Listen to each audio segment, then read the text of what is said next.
Em nome do Pai, do Filho e do Espírito Santo. Amém. Ave Maria, cheia de graça, o Senhor é convosco. Bendita sois vós entre as mulheres, e bendito é o fruto do vosso ventre, Jesus. Santa Maria, Mãe de Deus, rogai por nós, pecadores, agora e na hora de nossa morte. Amém. Menino Jesus de Praga, tende piedade de nós. Nossa Senhora do Santíssimo Rosário, rogai por nós. São José, Rogai por nós. São Roque. Rogai por nós. Em nome do Pai, do Filho e do Espírito Santo. Amém. Continuação do Santo Evangelho segundo São João. Naquele tempo, disse Jesus a seus discípulos: quando, porém, vier o Espírito Paráclito que eu vos enviarei do Pai, o Espírito de verdade que procede do Pai, ele dará testemunho de mim, e vós também dareis testemunho, porque estáis comigo desde o princípio. Eu disse-vos estas coisas para que não vos escandalizeis. Lançar-vos-ão fora das sinagogas, e virá tempo em que todo o que vos matar julgará prestar serviço a Deus. E tentar-vos-ão assim, porque não conhece nem o Pai nem a mim. Ora, eu disse-vos estas coisas, para que quando chegar esse tempo, vos lembreis que eu vos lá disse. Louvado seja nosso Senhor Jesus Cristo. Sempre seja louvado. Podem sentar. Queridos fiéis, nós celebramos hoje o domingo dentro da oitava da Ascensão de Nosso Senhor. E, bom, como Nossa Senhora caiu no dia de semana, Nossa Senhora de Fátima, o 3 de maio, é padroeira desse nosso apostolado aqui, também honramos Nossa Senhora com esse título do Rosário de Fátima, nesta Santa Missa de hoje. O Evangelho de hoje, Nosso Senhor está prometendo o Espírito Santo. O Espírito Santo tão desconhecido por nós católicos, e quem diz conhecê-lo conhece muito mal. São os chamados pentecostais, neopentecostais e os pentecostais renovação carismática, com aspas, muitas aspas, que se diz católica, mas é protestante, e companhia. O Espírito Santo de Deus, ele é o amor de Deus Pai para com Deus Filho. Deus, ele se conhece desde que ele é Deus. E isso quando aconteceu a primeira vez? Desde que ele é Deus. Ele é Deus eternamente, então eternamente ele se conhece. E o conhecimento de Deus gera Deus Filho. Agora, desde que Deus se conhece, ele se ama. E aí do amor de Deus Pai para com o seu conhecimento, que é o Verbo, aí tem o Espírito Santo, que é uma pessoa que não é o Pai, que não é o Filho. O Espírito Santo, o Pai é uma pessoa, o Filho é uma pessoa, o Espírito Santo é uma pessoa. Vamos falar, padre, mas 3 pessoas, um só Deus? Sim. Agora, pareceria que Deus é um... Sim, não parece, é um só Deus, mas 3 pessoas. É o mistério da Santíssima Trindade. Muitos têm a tentação, porque é um mistério, e dá um leve curto-circuito nos intelectos, principalmente nos que não têm fé, então querem anular o Filho, ou anular o Espírito Santo. Aí reduzem como uma força, o Filho como um homem muito querido pelo Pai, aí entenderia os muçulmanos e talvez algum outro por aí, mas isso daí é anular a Deus, porque Deus não pode ser Deus sem se conhecer. Aí, logo, ele tem que ter o Verbo. E Deus não pode ser Deus verdadeiro sem amar o que ele conhece, que é ele mesmo. E aí procede o Espírito Santo. Por isso o Espírito Santo procede do Pai e do Filho, porque é o amor de Deus Pai para com o que ele conhece, que é ele mesmo, e este conhecido é o Filho. Aí é o amor e o amado, e um amor mútuo do Pai para com o Filho, e deste amor procede o Espírito Santo. Aí nós dizemos que o Pai gera o Filho e o Espírito Santo procede por via de inspiração do Pai e do Filho. Então, tirar alguma das pessoas da Santíssima Trindade, além de ser um absurdo, uma heresia, é deixar de acreditar em Deus. Aí os senhores vão entender por que nós não cremos no Deus dos judeus atuais. Porque não é trino. É um só, mas esse um só não tem nem o Filho nem o Espírito Santo, não é o Deus verdadeiro. E porque também nós não cremos no Deus dos muçulmanos, Alá. É verdade que os cristãos católicos do Oriente chamam a Deus com este nome enquanto a língua que eles falam árabe, mas não corresponde com a mesma pessoa, entendem? Então nós não cremos no mesmo Deus que os muçulmanos. Ah, mas são 3 religiões monoteístas, sim, mas o Deus dos hebreus é um Deus que não é o nosso, porque não é trino. O Deus dos muçulmanos é um Deus que não é o nosso, porque não é trino. E o nosso Deus é o Deus que nosso Senhor Jesus Cristo nos revelou e é a continuação e perfeição da revelação que Deus fez a Moisés e aos patriarcas no Antigo Testamento. Pois então, isso é a festa da Santíssima Trindade, que é um domingo depois da festa de Pentecostes. Mas o que eu quero lhes dizer é o seguinte, é o que nosso Senhor disse aqui no Evangelho. Quando, porém, vier o Paráclito que vos enviarei do Pai, o Espírito de verdade. Por quê?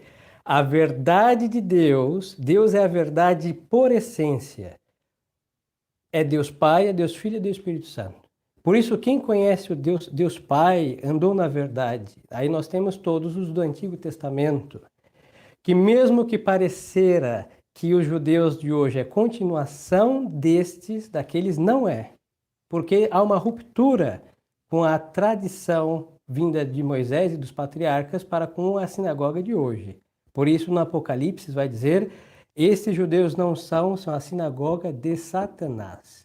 Está no livro do Apocalipse, num dos seus capítulos. E quem disse foi o próprio Deus.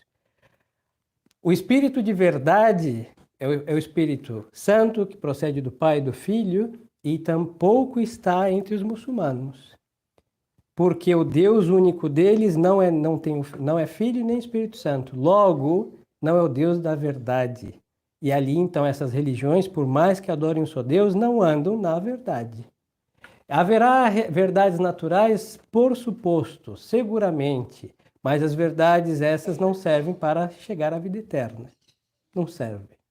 E aí podemos, aos que supostamente estariam mais perto do catolicismo, que são os protestantes, aí nós temos uma variedade como uma feira para se servir dos piores frutos possíveis, estragados, podres e bichados por aí, porque tem protestantes que creem na Santíssima Trindade, como nós cremos, e tem protestantes que não, a tal ponto de que tem uns que são mais pagãos do que supostamente falsos cristãos. Aí são mormons e testemunhas de Jeová, e tem uma companhia limitada, se enumerasse, passaríamos 2 dias dia e noite enumerando a quantidade de seitas que vão proliferando com esses erros.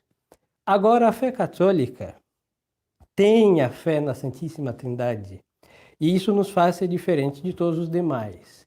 Por outro lado, a fé que nós professamos exige que nós andemos na verdade. E aí esse é o grande problema, porque é uma graça por um lado e é uma grande complicação por outro. Porque justamente se condenarão aqueles que não andaram e viveram na verdade. Aí nós vamos agora aplicar isso às nossas vidas. Porque nós conhecemos a verdade de Deus, que Ele é Pai, que Ele é Filho, que Ele é Espírito Santo. E a verdade de Deus consiste que Ele conhece a si mesmo, o conhecimento de Deus é a verdade dele mesmo, por isso o verbo é Deus, a verdade, o conhecimento de Deus, e a verdade faz proceder do Pai e do verbo o amor, que é a caridade de Deus, que se chama Espírito Santo. A mesma coisa, queridos fiéis, devia acontecer em nós, não como 3 pessoas distintas, não, isso é impossível em nós, mas ao conhecer a Deus, deveríamos conhecer a verdade, por isso a fé é o conhecimento verdadeiro de Deus, e ao conhecer a verdade de Deus, nós devemos amar a verdade de Deus, assim é que o Espírito Santo habita naqueles que conhecem a Deus, fazendo com que a verdade seja amada, e a verdade amada, ela é praticada. Agora vamos aplicar isso às nossas vidas. Como nós sabemos se andamos na verdade? Porque temos os elogios de algum, ou de alguém, ou de alguns? Não, porque os homens veem justamente o que nos falta quando nos elogiam. E quando nos criticam, talvez vê o que nos sobra. E aí nós damos importância justamente para o que nos falta, que são os elogios. Agora, quem nos dirá que andamos ou não na verdade é a nossa consciência nua diante da verdade mesma que é Deus nosso Senhor. Agora vamos lá. Como católicos, cada um de nós devemos nos apresentar no espelho da Santíssima Trindade e perguntar o que nós somos. Aí vamos desde o nosso ser, que Deus nos criou, homens e mulheres. Aí vamos lá. Me comporto como homem de Deus se a minha consciência diante da verdade de Deus que me criou como um homem disser sim, parabéns. Estamos fazendo nada mais que o nosso dever. Me comporto como uma mulher tal. Falo mulher e homem no sentido da natureza que Deus nos deu. Como uma mulher de Deus, sim, parabéns. Estamos cumprindo a ordem da natureza. Nada mais que o nosso dever. E daí brota todas as nossas obrigações. Este homem de Deus é um filho. Ele se comporta como um filho ou como um pai dentro de casa? Se ele é um filho e se comporta como um filho, ele anda na verdade. Mas agora, se ele tem a arrogância de levantar a voz com seus pais e ser o manda-chuva de casa, ele está se comportando como esposo e como pai. Então, ele anda na mentira, porque o ser filho obriga-o a obrar como filho. Vamos mais, seguindo o sexo masculino. Esposo, sou esposo, diante de Deus, casei diante deste altar. Então, eu tenho que ser um homem de Deus, esposo de Deus. Se eu me comporto como tal, eu estou andando na verdade. Mas se eu me comportar como esposo, como se for a esposa, aí eu ando na mentira. Porque um homem não pode obrar como a sua esposa. E se obra como fosse um filho, ele está muito mal, está na mentira, porque ele não é nem esposa e nem filho. Ele é esposo e, se for o caso, ele é pai. E é a verdade de Deus que o criou e deu este estado de vida que deve dizer que assim é o seu obrar. As mesmas coisas das esposas, seguindo a natureza feminina. É uma filha de Deus? Me comporto como filha ou como a minha mãe ou como, sei lá, avó? E ando na verdade. Não, ando no erro. Porque como menina de Deus, deve ser uma filha e deve estar submissa a seus pais. Agora, se está obrando como se fora esposa ou mãe, sendo filha e não estando casada e querendo outorgar essa autoridade usurpada, que não foi dada pela verdade primeira, que é Deus, então anda no erro e anda no caminho contrário à verdade de Deus.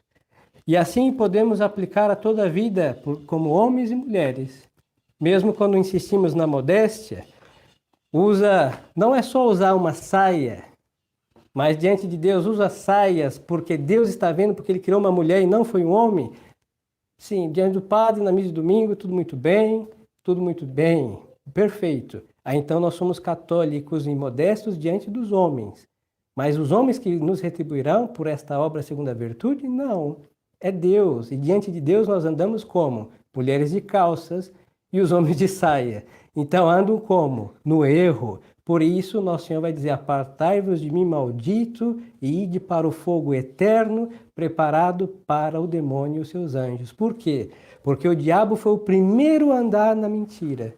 Deus o criou anjo, e ele quis ser o quê? Como Deus. E aí Deus disse, vai para o inferno.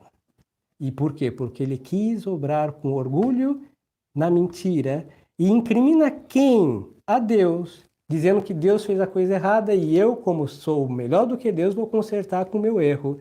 Consertar a verdade de Deus, que é inconsertável, usando o martelo da iniquidade. E aí o que acontece?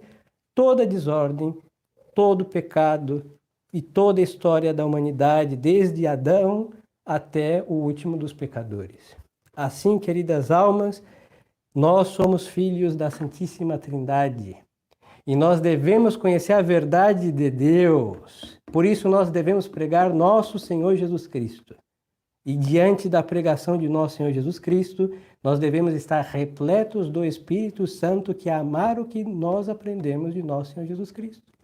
Por isso, no credo diz, creio no Espírito Santo e na Santa Igreja Católica. Logo, amar tudo que o Espírito Santo fez. Por isso nós honramos os santos, porque os santos são obra-prima do Espírito Santo. é o Espírito Santificador.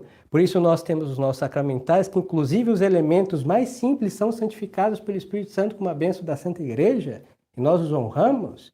E quanto mais deve ser o nosso corpo, que é templo do Espírito Santo, e aí tem as virtudes da modéstia, a pureza, a castidade do corpo e da alma, e etc., e amar as virtudes porque nos fazem ser dignos e não devemos ter vergonha de estar adornado com os adornos próprios da verdade e da caridade de Deus que habita em nossas almas. Peçamos então a Nossa Senhora, já que estamos honrando-a com esta missa, Nossa Senhora, nossa padroeira, Nossa Senhora do Rosário de Fátima, e justamente Nossa Senhora fez reinar em sua alma toda essa beleza da verdade, que ela foi o quê? A portadora dessa verdade, sendo mãe de Deus. E ela, em Pentecostes, está rezando porque o Pentecostes já aconteceu na alma de Nossa Senhora desde o primeiro instante da sua conceição imaculada, que o Espírito Santo reinou e fez nela o seu paraíso de delícias. E aí é da alma de Nossa Senhora como um imã que faz, dizia São Luís de Montfort, atrai o Espírito Santo a Pentecostes, e a mesma graça acontecerá com aqueles que são dignos filhos de Nossa Senhora. Então peçamos a Nossa Senhora essa graça de amar a verdade que ela deu à luz, que se chama Nosso Senhor Jesus Cristo, e submissos a Nosso Senhor, sermos dóceis ao Espírito Santo, do qual ela é esposa. Então peçamos a ela essa graça e aí andaremos na verdade. Mas na verdade, aos olhos da verdade que nos deu ser, e nós devemos obrar conforme o ser que nós recebemos da verdade, e aí sim nós encontraremos a salvação. Louvado seja nosso Senhor Jesus Cristo. Em nome do Pai, do Filho e do Espírito Santo. Amém.